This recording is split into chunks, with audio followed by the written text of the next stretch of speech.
Direktur Pengembangan Big Data Indef Eko Listianto menilai penempatan dana segar tersebut tidak cukup untuk mendorong pertumbuhan ekonomi. Pasalnya masalah utama yang dihadapi dunia usaha saat ini bukan hanya soal akses kredit di bank.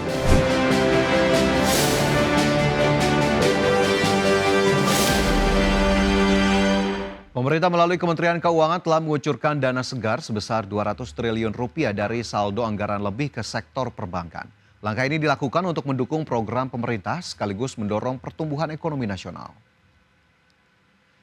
Meski demikian, Direktur Pengembangan Big Data Indef Eko Listianto menilai penempatan dana segar tersebut tidak cukup untuk mendorong pertumbuhan ekonomi. Pasalnya masalah utama yang dihadapi dunia usaha saat ini bukan hanya soal akses kredit di bank. Ia mendorong adanya reformasi fiskal di sektor real. Perbaikan bisa dilakukan dengan meningkatkan pengelolaan, akuntabilitas, dan keberlanjutan tanpa membebani pelaku usaha, terutama di tengah kondisi ekonomi yang lesu. Perbankan kita itu ngelola dana udah lebih dari 8.000 triliun begitu ya. Jadi tidak sangat gede gitu ya untuk konteks kredit gitu ya, total kredit gitu. Tetapi kalau kemudian ya itu diikuti dengan perubahan ya reform di sektor realnya, entah itu bentuknya deregulasi, pemberantasan premanisme gitu ya, kredit murah, dan juga akses pasar yang lebih baik, itu saya rasa akan ada efeknya gitu. Tapi kalau tanpa itu hanya sebatas mindahin rekening ke rekening kayak gitu ya nggak akan. Menteri Keuangan Purbaya Yudi Sadewa menyebut suntikan dana segar sebesar 200 triliun rupiah melalui perbankan Himbara bisa digunakan untuk mendukung program 80.000 koperasi desa Kelurahan Merah Putih. Nantinya pemerintah akan memberikan bunga lebih rendah sebesar 2% jika dana tersebut disalurkan untuk program koperasi desa Merah Putih. Bunga tersebut diakui lebih rendah dari ketentuan sebelumnya sebesar 4%. Purbaya memastikan dana segar tersebut sudah masuk ke Bank Himbara dan sudah siap untuk menyalurkan dana tersebut untuk pembiayaan koperasi Desa Merah Putih. Purbaya menekankan Bank Himbara hanya menyalurkan pinjaman dari dana segar tersebut kepada unit Kopdes Merah Putih yang telah siap beroperasi dan mengajukan pinjaman. Uang itu bisa dipakai untuk koperasi Merah Putih kalau sudah siap, dan kami ada instruksi ke perbankan kalau mereka pakai untuk koperasi Merah Putih, otomatis bunga yang kami charge ke mereka lebih rendah, jadi ke 2% dari sebelumnya sekitar 4% ya. Jadi otomatis seperti itu. Jadi nggak ada lagi cost tambahan bagi Himbara ya. Jadi harusnya sih akan berjalan mulus. Cuma nanti kita gebrak-gebrak biar lebih cepat aja. Kita awali dengan informasi pertama, pemirsa, pemerintah menyiapkan 5 program penyerapan tenaga kerja sebagai insentif stimulus ekonomi. Salah satunya melalui program Koperasi Desa Merah Putih yang ditargetkan dapat menyerap 1 juta tenaga kerja hingga Desember 2025. Pemerintah menyiapkan 5 program penyerapan tenaga kerja sebagai insentif stimulus ekonomi.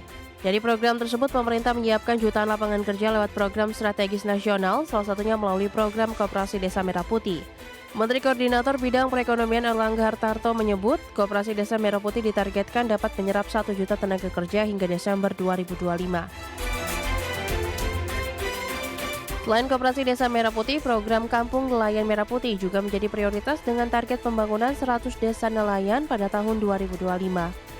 Melalui program ini, penyerapan tenaga kerja diharapkan terus meningkat seiring dengan peningkatan jumlah kampung nelayan.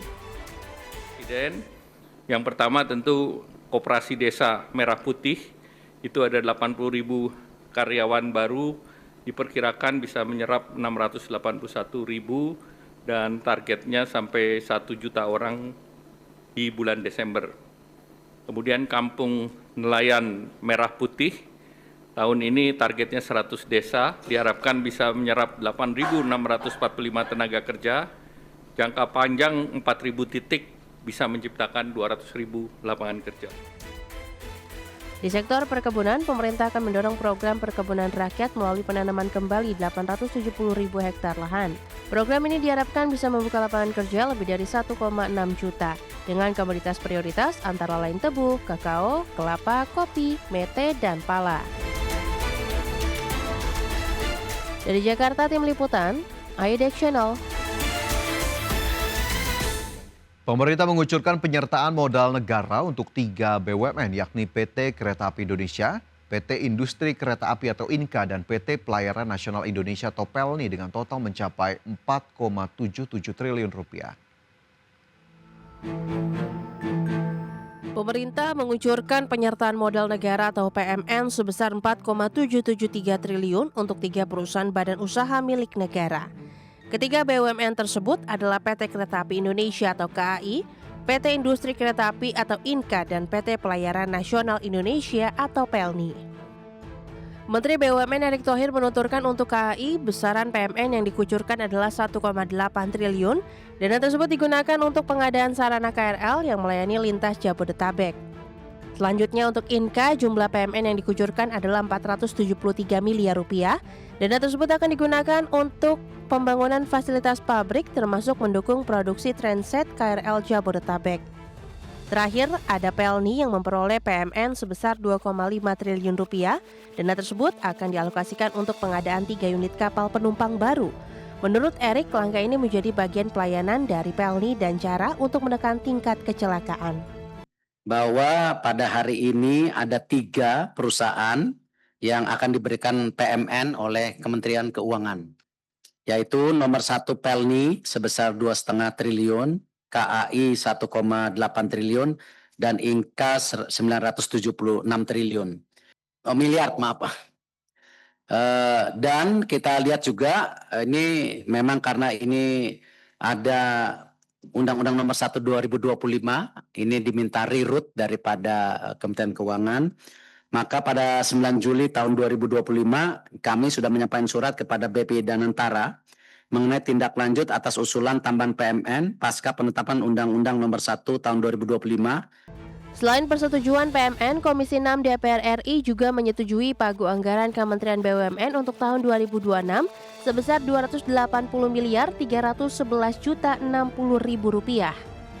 Anggaran tersebut akan digunakan untuk program dukungan manajemen sebesar Rp197.825.736.000 dan program pengembangan dan pengawasan BUMN sebesar Rp82.485.324.000. Tim Liputan, IDX Channel.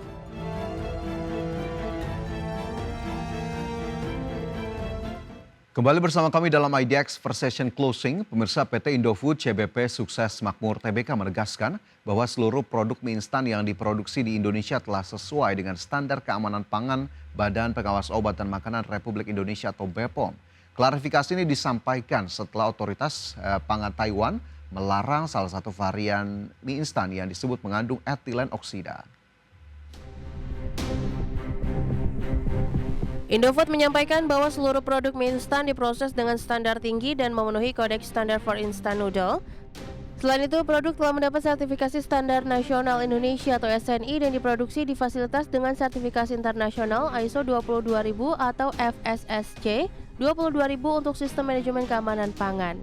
Dengan begitu, perseroan memastikan semua prosedur pengolahan mengikuti ketentuan keamanan pangan yang berlaku. Korporat Sekretari PT Indofood CBP, Gideon Aputro, menjelaskan bahwa aturan keamanan pangan di negara tujuan ekspor bisa berbeda dari regulasi di Indonesia. Perseroan senantiasa memenuhi ketentuan yang berlaku di tiap negara termasuk Taiwan. Namun ia menegaskan bahwa varian Indomie soto Banjar limau kulit yang dipermasalahkan ternyata diimpor oleh pihak yang bukan distributor resmi perusahaan. Indofood menambahkan varian tersebut sebenarnya tidak pernah dipasarkan atau diekspor langsung ke Taiwan oleh perseroan. BPOM juga sudah memberi penjelasan publik bahwa produk itu telah memiliki izin edar di Indonesia sehingga aman dikonsumsi.